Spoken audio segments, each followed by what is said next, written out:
What's up, everybody? Welcome back to my channel. My name is King. Wait, who's that? Who's that behind you? No, seriously, there's a dude right there behind you.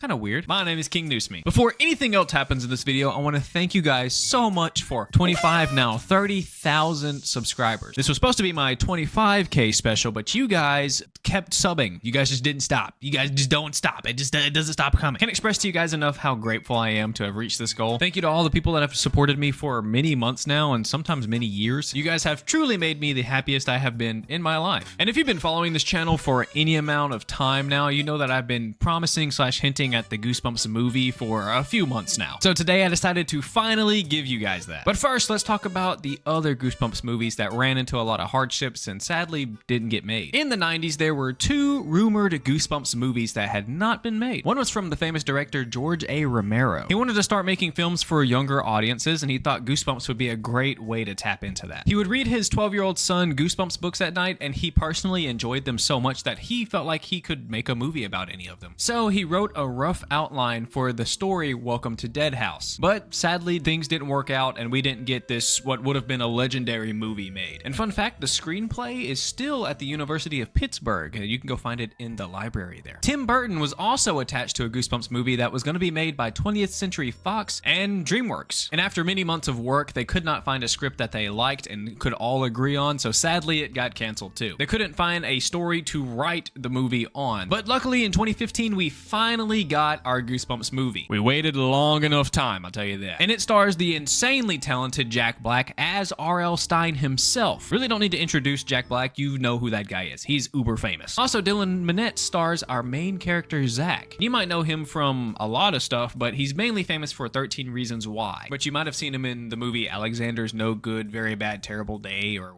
however you say that. And he's also in a few episodes of The Haunting Hour. And as we watch the movie, I'll try my best to point out little Easter eggs and stuff I noticed, but there's so many. I'm bound to miss some, so tell me in the comments below nicely, if I miss one or two. But let's quit yapping and get into the movie. We start the movie by meeting our main character, Zach, and his hot mom, Gail. Hey there, Gail. They're moving from New York to the small town in Madison, Delaware. They're moving because Gail got a job as a substitute teacher at a high school there. And Zach hates that he's moving into a small town. He wishes he could live literally anywhere else. Mom, are you positive that there weren't any other places looking for vice principals? Like where? North Korea? North Korea? Does he know what happens in North Korea? Does he know anything about North Korea? Obviously, this whole scene is a joke. He's not being serious. No one wants to move to North Korea. They pull up to their new house, and it's actually very nice. Gail is excited that she actually has a yard to do stuff in, because there's no yards in New York City, so. But before they get inside, Zach notices somebody is watching them from the neighbor's house. Which is just the start of a very strange next few days. Inside, Gail is talking about how nice and peaceful it is here and how nobody's gonna bother them here. Hi, from New York, it's my sister Gail. Well, almost nobody. This is Lorraine, and this is Zach's aunt and Gail's sister. And she's a little insane. She's insane. She comes to welcome them to town and also to remind Zach that he was an ugly baby. Oh, it's just a beautiful boy.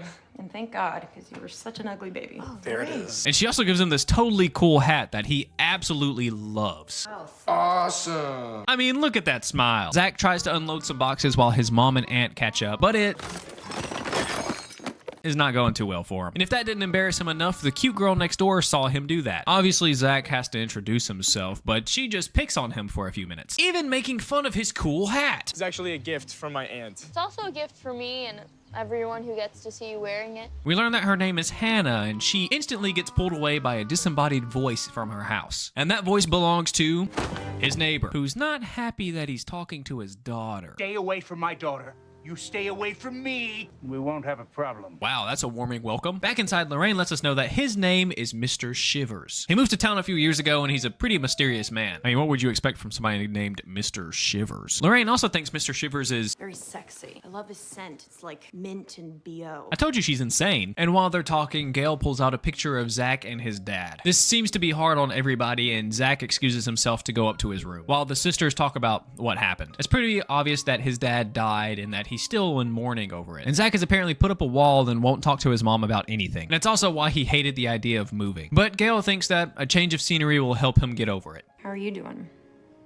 Hopefully a change of scenery will help. Back in his room, Zach is watching some old home videos of him and his dad interacting and having fun, which it looks like he hides from his mom. The next day, they both start school, and in the gym, we get to meet this guy. Hi, Chump. Chomp? That has to be a nickname, right? My real name is Champ. Oh, that makes more sense. Obviously, Champ is the nerdy kid that thinks he's super cool. I mean, look at his shirt. And I would love to go in more detail about him, but we're going to be spending a lot of time with this guy, so you'll pick up about him. Gale gets introduced as the new vice principal of the school and then gives probably the cringiest speech I've ever heard in my life. We are so excited for Friday's fall dance. We can't stop twerking about it. I can't save you from that, Gale. That's just horrendous. Somehow they both make it through this very awkward conversation, and Champ gives Zach his card. Here's my home address, and that's my locker number, so you know where to find me. Damn, bro doxed himself. Twice. After school, Zach is throwing out some trash when his spidey senses tell him somebody's watching him. Did I scare you? Oh, it's just Hannah. Zach mentions that he didn't see Hannah at school today, and there's a pretty simple answer to that. She's homeschooled. What did Zach think? He like imagined her like she was a ghost or something? Zach asks her if there's anything fun to do in this boring old town, so she takes him on a small adventure through the woods. Are you taking me somewhere to kill me? I'm just curious. I'm playing it by ear. After their long walk, it gets dark outside and they finally make it to their destination. Hannah flips this breaker to reveal that there's a whole abandoned amusement park in the woods of their town. That's wild. That's so cool. I want that. It's like honestly one of the coolest things ever to just stumble upon a whole amusement park that's abandoned. What the hell? Hannah invites Zach to climb the Ferris wheel with her so they can get a better view of the city. And I mean, it's a really good view of the city. You can see it way back there. And while they're up there, they might as well get to know each other a little bit. Zach kind of opens up to Hannah about his dad, and Hannah lets him know that she never really knew her mom and that they're constantly moving to different places, so she never really makes friends either. And like a gentleman, Zach walks Hannah home, but right when they get back, Hannah, what are you doing out here? Mr. Shivers finds them. He warns Zach one last time that if he goes near his daughter again, very bad things will happen. And later that night, while Zach is doing some homework, he hears some arguing coming from next door. And it looks pretty bad from his point of view. And like the hero he is, Zach decides to go save Hannah. But Mr. Shivers saw that coming. No worries, he can just jump the fence, and he runs to the front door and starts banging on it. That's a pretty dumb plan, my guy. You think the dude that's gonna be abusing his daughter is just gonna let you in and check on her? Okay, yeah. So obviously, he gets the door slammed on his face. Finally, Zach decides to do the correct thing and call the cops. Sadly, they sent the dumbest cops they could. You're under arrest. They also have a lot of sexual tension. It's pretty weird. Mr. Shivers lies to the cops and tells them that his daughter left early this morning to go visit her mom in England and that he's been home alone all night. And of course, they believe him. But that's until... Ha! Gotcha! Turns up his TV was turned up way too loud. I didn't know being an audiophile was a crime. What a file? Looks like Hannah really isn't in the house, which is a little weird because Zach and her were just hanging out like 20 minutes earlier. Everybody believes Mr. Shivers and they all start apologizing, but this is when Zach notices something very subtle in his demeanor. Mr. Shivers simply glances at the staircase, and this proves to Zach that Hannah is upstairs. Sadly, he gets kicked out of the house before he can actually check upstairs, and the cops think Zach is insane and needs to be taken to a treatment center. That kid's on drugs. That kid is on drugs. Since Gail is the vice principal, now she has to chaperone at the dance tonight. But she doesn't want to leave Zach alone because he's been acting kind of strange here lately. So obviously she asks Lorraine to come watch him. So they have some fun aunt-nephew time and they're bedazzling clothes together. Well, she's bedazzling the clothes and she's also talking about all her failed relationships, and Zach is just thrilled to hear about it. As Lorraine is talking, Zach notices not one, but two shadows in his neighbor's window. He quickly finds an excuse to quit bedazzling, calls his friend Champ so that they can go next door and see what's going on. Zach called Mr. Shivers pretending to be a cop and told him that he needs to come down to the station to talk to them so that he can go save Hannah. Finally, Champ arrives and Zach fills Champ in on what's going on and asks if he's willing to help him save her. Obviously, Champ says yes, and then Zach starts lockpicking the basement door, and he asks Champ to just be a lookout. Okay, if I sense any danger, I will run the other way. Wow, he's gonna be a great lookout. And when he's in the basement, we finally get our first Easter egg in the form of... a jump scare. It's the Cuckoo Clock of Doom from the book Cuckoo Clock of Doom. It's one of the most popular Goosebumps books and episodes and one of my personal favorites, honestly. Not only does he find the clock, but he also finds a stupid amount of bear traps in the basement. This man is super paranoid. Also, Champ got too scared being the lookout, so now he's gonna join Zach in the house. When they finally make it inside, they start hearing rustling coming from this room upstairs. They follow the noise and they find it's coming from what looks like an office that has a bookshelf that's filled with books. They aren't just any books, though. They're manuscripts for for the original Goosebumps books. And Champ mentions a few like the Scarecrow walks at midnight. I got literal nightmares from that one. It literally terrified me. I'm not joking either. The Ghost Next Door and the famous Night of the Living Dummy. We also learned that Champ has been a fan of the Goosebumps books for a long time, which is kind of weird coming from the kid that's literally scared of everything. Champ picks up the Abominable Snowman of Pasadena and notices that all the books are strangely locked. And to shut him up, Zach gives him the key to unlock the books. But before they can open any of the books, look out! Someone attacks them.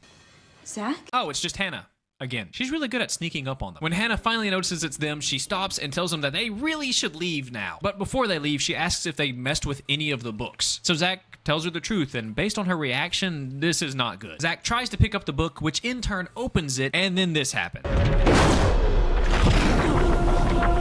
The words literally come off the page and turn into the Abominable Snowman of Pasadena. You have to put the of Pasadena in there every time. This is also one of the coolest sequences in the movie. I loved this so much. I love watching it. It's so awesome. I love how the goo just merges together and forms the monster. It's so cool. At first, the snowman just wanders around for a little bit and doesn't notice the kids. That's until Champ fucks it up. This angers the snowman, so he rips through the room, tearing down the bookshelf and busting out of the window, which is not good. Now there's a Goosebumps monster on the loose, and it's going to just start terrorizing the whole town. Luckily, Hannah knows what to do, so she immediately grabs the book and starts chasing after the snowman. And the boys follow her, but it doesn't look like the snowman's the only one that's going to be escaping tonight. The group find it easy to find the snowman because they just follow the mass destruction that it's leaving behind. But of course, Champ is having some doubts about this whole situation. I read what it did to Pasadena. It's no joke, man. They follow it to an ice skating rink, which makes a lot of sense, actually. And they know for a fact it's there because of these Freddy Krueger scratches it left on the wall. The boys find Hannah ready and waiting for the monster to arrive. They try to ask her what the hell is going on, but they get interrupted by some candy. A lot of candy. That can't be good. That's not good. Luckily, the snowman has zero observation skills and doesn't notice the kid standing in the middle of the ring. The boys try to escape while it's still distracted, but Hannah doesn't want to leave yet. She says the only way to stop it is to put it back in the book, and she has to wait for it to get pretty close in order for it to work. And her plan is to let the beast come to her, which would be a good plan if she opened the book. Come on, girl. And after that failed attempt, the kids just run away and hide. Bad idea. Bad idea. Get off that thing. Of course, that doesn't work, so this leaves us with a very tense scene where the kids hide from the snowman. I hope that he doesn't find... Oh, he found them. Champ, being the goat that he is, helps the kids get into the dugout and actually knocks out the snowman for a second. But damn, is this dude tough. The snowman starts to beat down the dugout wall, but luckily for them...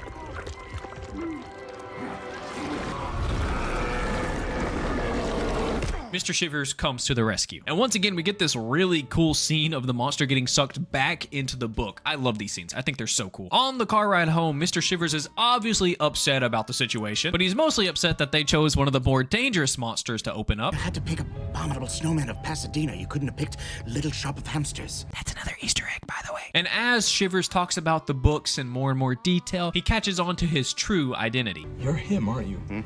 Obviously, he won't admit to being R.L. Stein at first. It just takes some light criticism and Zach saying that Stephen King is a better writer than him. You see the endings coming from a mile away. It's like, stop trying to be Stephen King, man. Steve King wishes he could write like me. So that confirms it. Mr. Shivers is R.L. Stein. And I would like to tell you that that's a big twist, but we all saw that coming. I mean, come on. They look the same and his name is Mr. Shivers. Might as well have renamed yourself Mr. Nightmare or Mr. Eerie. I mean, come on. Anyway, Stein drives them all back home and then tells Zach to just forget that this all happened and act like it was a bad dream. But Zach doesn't listen. He sneaks back into the house once again while Hannah and Stein argue about leaving or staying. Hannah wants to stay in Madison because she really likes it there and she's made a couple of friends already. But obviously that can't happen because I'm sure Stein's going to get a pretty big fine for what just happened. And as they argue, the boys sneak into the room that they're in, but Stein can sense their presence.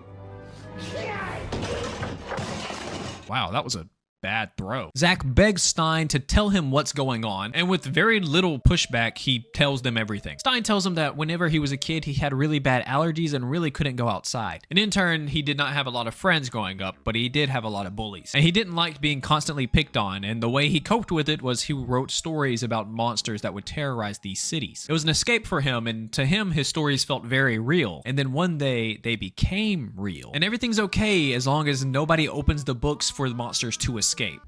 Why am I talking to you? They can't talk for long. They have to pack up and leave before somebody finds out who made this mess. So him and Hannah go to the room to grab the rest of the Goosebumps books, but... Oh no, not him. Someone escaped. Hello, Papa.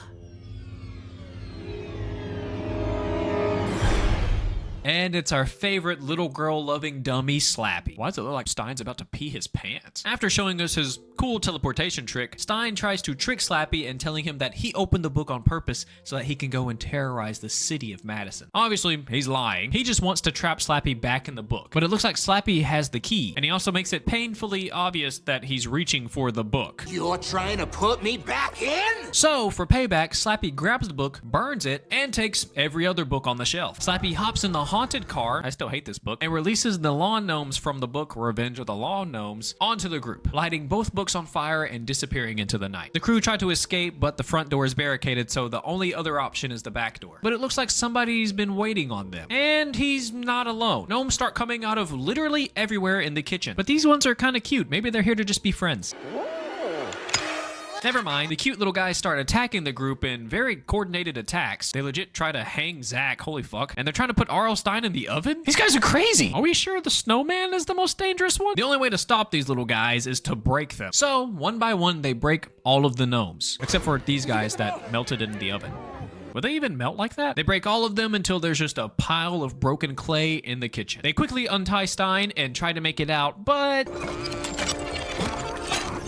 it looks like the gnomes have some regenerative abilities. So, the back door is a bust, and the only other way out is the basement. Why did it have to be bear traps? Hurry, come on, hurry! Somehow, they all make it through unscathed, but the gnomes are not as lucky. I find this scene of the gnomes getting trapped by the bear traps super satisfying for some reason. I don't know why. It's just satisfying watching them explode, I guess. Maybe I have some hidden trauma from like the episode with the ugly gnomes, you know, the ugly ones. Yeah, I did not like those as a kid. I was actually scared of those, and I'm kind of ashamed that I was scared of those. After they make it out of the basement, they find that Slappy has been burning all the books as he opens them, making it to where Stein cannot re-trap the monsters back in the books. It's Slappy's Revenge. Slappy's Revenge. That's a good title. There's actually a book called Slappy's Revenge, and it tells kids how to get revenge because kids have so many enemies, right? Cut back to Slappy, who is driving recklessly and just tossing the books out the window. He throws the book Plant Food out, and evil creepers plants take over this phone tower, destroying it. And now that communication is out, they can literally just terrorize the whole town by throwing flaming books into stores and restaurants and freezing all the citizens as they run out. But there is one last thing to get rid of. The town has been invaded. Communications are down. We're talking mass chaos, and no one knows how to stop it. The cops. This should be easy. After turning the power out in the station, Slappy creepily and kind of adorably introduces himself. I come in peace, unarmed. He tells them that he just wants to tell them a little story, but of course they don't want to hear it, so they get blasted by the body squeezers. Next we cut to Lorraine, who is still at Zach's house, and she gets a visit from someone very special. She gets a visit from this cute little poodle that looks a little thirsty, so she decides to go give it some water, but on her way back she finds... it's not a real dog. It's Fifi the vampire dog from the book Please Don't Feed the Vampire. Next we cut to the crew who's driving through the city and checking out all the damage and frozen pedestrians. This is when they finally decide to make a plan to stop Slappy. And since they don't have the books to suck them back into, Stein is gonna have to rewrite all of the books perfectly in order for it to work. And yeah, that's not happening. That comes up with the plan to write just one book to recapture all the monsters. But Stein... brilliant. Really good idea. Hates that idea. You have a better idea? No, not now, I don't. So that settles it. They're going to suck all the monsters back in with just one book. Let's hope Stein can remember all 230 of the monsters. But Stein can't just write the stories on any old computer. No, he has to have this special typewriter. This typewriter has a soul of its own, and it's the reason that all the monsters are coming to life. And for some reason, they keep it in the high school of all places, which I don't really understand. He doesn't teach at the school. He's not an alumni of the school. He could have just given it to him because he's a famous author as like a donation thing, but there's no good reason for him to just leave it at the school. Anyways, the next step is to go to the school and grab the typewriter. If only it were that easy. On the way to the school, they notice that Slappy has taken out the cell tower and that they can't make any phone calls. Then they hear somebody walking on the roof of their car. Looks like they got a visit from good old Brent Green, also known as the Invisible Boy. I'd show you a picture of him, but he's yeah, he's invisible. Stein gets rid of the kid by simply stepping on the gas and throwing him off the back of the car. Now that he's gone, we can finally get attacked by one of the most iconic kaiju in the Goosebumps series. Is that considered a kaiju? The praying mantis from the Shocker at Shock Street, which Stein doesn't remember writing. I don't remember writing about a giant praying mantis! Is that a hint that a ghostwriter wrote that book? Are they trying to tell us something? Stein then whips the car like he's Baby and Baby Driver, somehow makes it through the city, and then crashes it at a grocery store, where the mantis destroys the car. Oh no, my Wagoneer! Now that they're stranded in the grocery store, they have to find a way to the high school. Luckily, Hannah knows a shortcut through the cemetery. Wait, how do you know that? Uh-oh. Hannah tells Stein that she sneaks out at night sometimes because she has cabin fever, and she just explores the city a little bit, which Stein obviously does not like. You're grounded. I think he wants her to just stay inside, make no friends, and stay trapped in the prison he calls a house. You know, a good life. They try to find an exit that's not being protected by a giant man-eating mantis, and as they look around, we do get a nice scene of Zach and Hannah being all lovey-dovey. Sadly, this gets interrupted by... Oh, you thought you were safe in there? You're never safe. They get an encounter by the famous Will Blake, also known as the Werewolf of Fever Swamp. And he's a bit hungry. Since the packaged meat is kind of hard to bite into and Champ is an idiot, he decides human meat will do. As he attacks them, the crew accidentally gets split up. And even split up, they all try to quietly find a way out of the store. And Stein is a bit paranoid that the werewolf can smell him. So he literally douses himself in Axe body spray. Ew, you couldn't have picked anything nicer like Jean-Paul Gaultier's Pour Homes? Come on, man. And even after spraying probably 3/4 of the can on himself, he's still a little too stinky. No, it's not working. I have to hide. Now I need to know what R.L. Stein smells like. Is he stinky? After a bit of wandering, they all regroup in the produce section, where Zach distracts the wolf in hopes that they can quickly find an exit and escape. And like everything else in this movie, this doesn't go to plan. So a very intense pursuit happens that lasts probably a full 2 minutes, which luckily ends with the crew escaping with their lives. And now that they're finally safe, they can get back to the school. Oh, come on. This guy is persistent, man. You gotta give him that. Well, now the werewolf has them trapped at the back of the store and there's really nowhere they can go. Lorraine! Finally, a side character does something good. She says that she works in the store. Wait a minute, I thought she was a clothes designer. I mean, she does make clothes that look like this, and she's no Coco Chanel. She came to the store because she had no service on her phone and she couldn't get a hold of police and she just didn't know where else to go. At least this leads to Lorraine and Stein meeting. Hello. Hi, hello. They like each other. Finally, they get to head to the cemetery and get to the school. And everybody knows nothing bad happens in these cemeteries in these horror movies. As they walk through the cemetery, Hannah gets caught on one of the statues. And of course, Zach helps her out, and this is where they almost kiss. The moonlight reveals that Hannah isn't a real girl. She's actually a ghost and one of R.L. Stein's monsters. She's specifically the ghost next door. They did a play on the girl next door trope in movies, but instead of it just being a girl, she's a ghost and she's a... You guys get it. You guys know what I'm talking about. This somewhat freaks Zach out at first, but not as much as the ghouls that start coming out of the ground. These guys are from the book Attack of the Graveyard Ghoul. But shouldn't they come from inside of a book, not from the ground? I mean, there's no way that they escaped the book, found a cemetery, dug a hole, buried themselves, and waited for somebody to walk along them so that they could open it again and start chasing them. Or are these actual ghouls that they ran across and not part of R.L. Stein's story? Also, as I was watching this, I was like, what's the difference between zombies and ghouls? Ghouls just have brains. Ghouls are a little bit smarter than zombies. Zombies are mindless. Ghouls are not. So yeah, that's the only difference I could find. Anyways, the crew barely escaped. Stein almost got his head taken off though. That could have been really bad. And as they head to the school, Lorraine goes to the police station to tell them to go to the school as well. But when she gets there, she finds that Hello? Nobody's there. She tries to radio all the cops and she says it in kind of a familiar way. Calling all cops, calling all the cops. Head to the high school. My nephew's in trouble. This is an obvious reference to the story Calling All Creeps. I mean, come on, how could you miss that? Soon she finds out that she's not alone after all. Sergeant Slappy, ready to protect and serve. This Slappy's adorable, what can I say? Sadly, during the conversation, Lorraine says the forbidden word, Dummy. and she gets punished.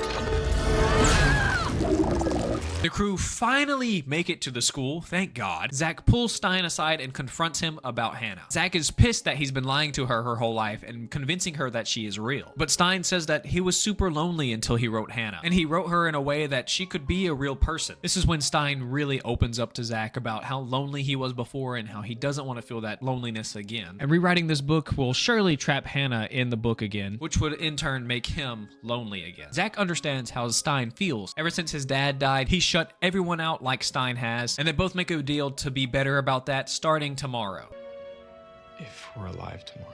Hannah interrupts their conversation to tell them that her and Champ found the typewriter. He can finally start writing the story, and it can't just be Monsters lose, good guys win the end. it has to be an actual story. So Stein tells the kids to go warn everybody and barricade the school while he finds somewhere quiet to write. He finds a theater to write in, and awkwardly, the school is doing a play on The Shining. Unbelievable. Yikes. The kids try to push through the crowd at the school dance, but it's not going too well because Hannah's just in awe at how crazy this school dance is. So this is what a high school dance is like.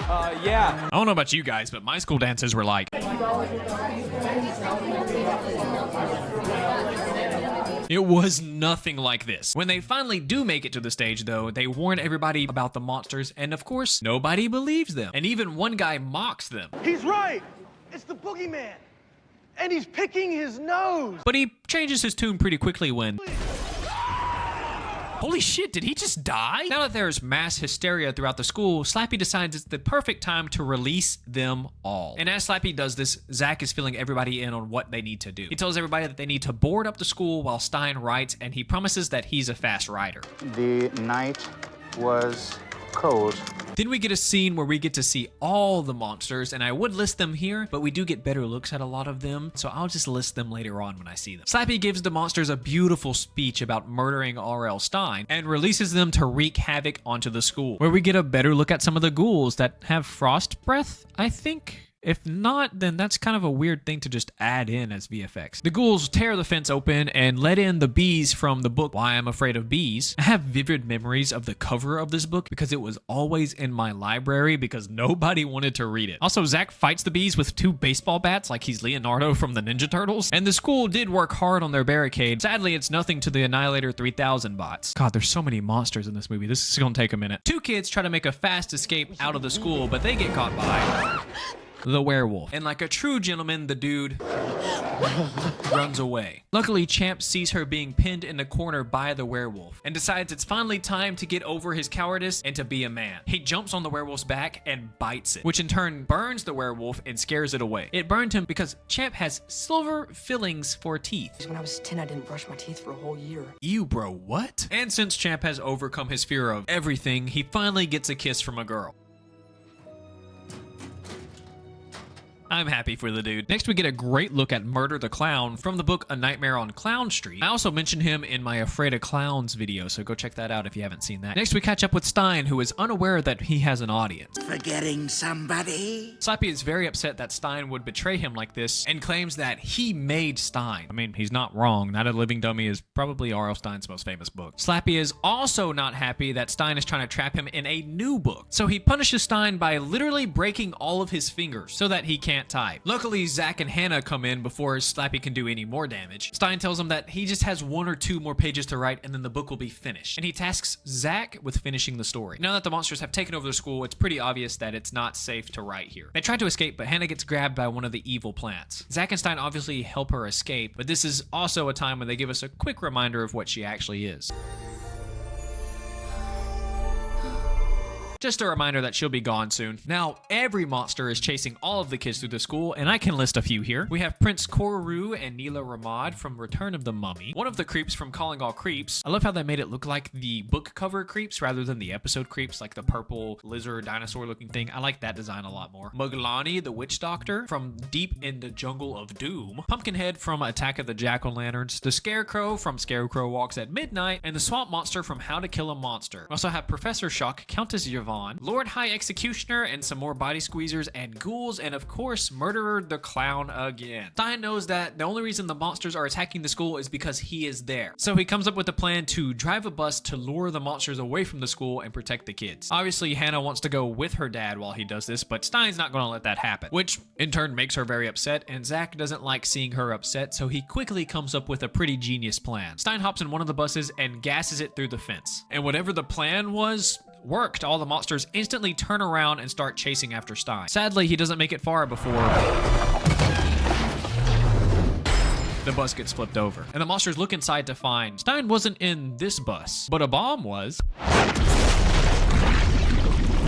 They're actually on a different bus going the opposite way from the monsters. It's a really good diversion, honestly. The crew go to the abandoned amusement park for refuge, and Stein quickly tells Zach what he needs to write in order to finish the story. And as he does this, they all decide to hide inside the funhouse, which works for a second, but not too long. Refuge from the real terrorists that lurked outside. You wish.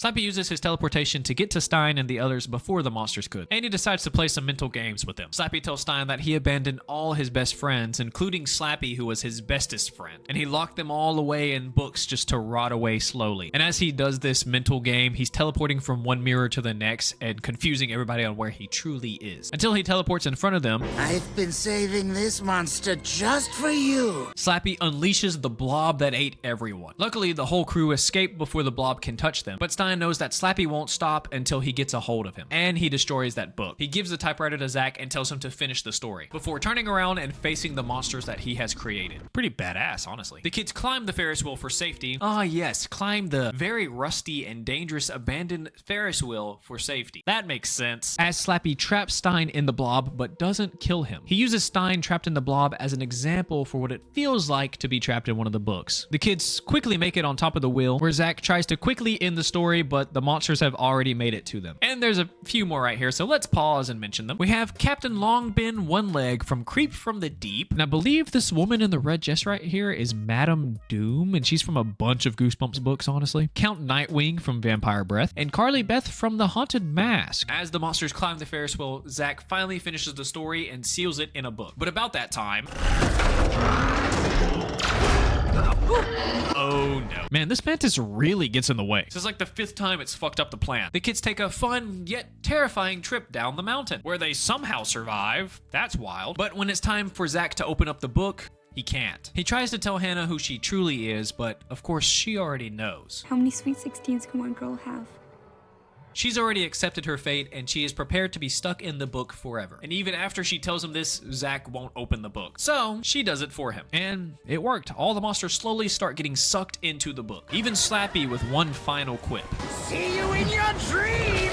Zach hangs on to Hannah and hopes that if he holds her for long enough, the book will just close and forget about her. But I think we all know that that won't happen. The book won't close without her, so they finally share a kiss before Zach lets her go. And Champ closes the book and locks it, finally defeating all of the monsters, which none of them seem too happy about. Cut to a few weeks later, the class is starting back up, and like Zach promised, he is starting to be nicer to his mom, even letting her walk him to class. Also, Stein and Lorraine are dating now, and they have the weirdest love language. I rub myself in cilantro every morning. Of course you do, my sexy little salsa. I'm kidding. They're obviously a very cute couple. And since the English teacher for the school got hurt during the incident, Stein fills in for him. We also get the very anticipated R.L. Stein cameo.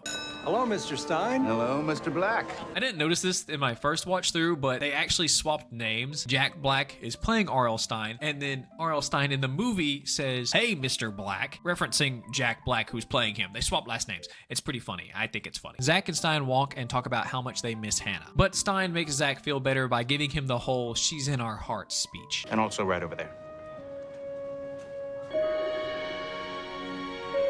Yes, Stein wrote another book so they could be back together. And apparently she's a real girl this time, not just a ghost girl that's forever 16. That would get awkward after a little while. And the very last thing we see in this movie is R.L. Stein slowly walking down the hallway as his typewriter starts typing on its own.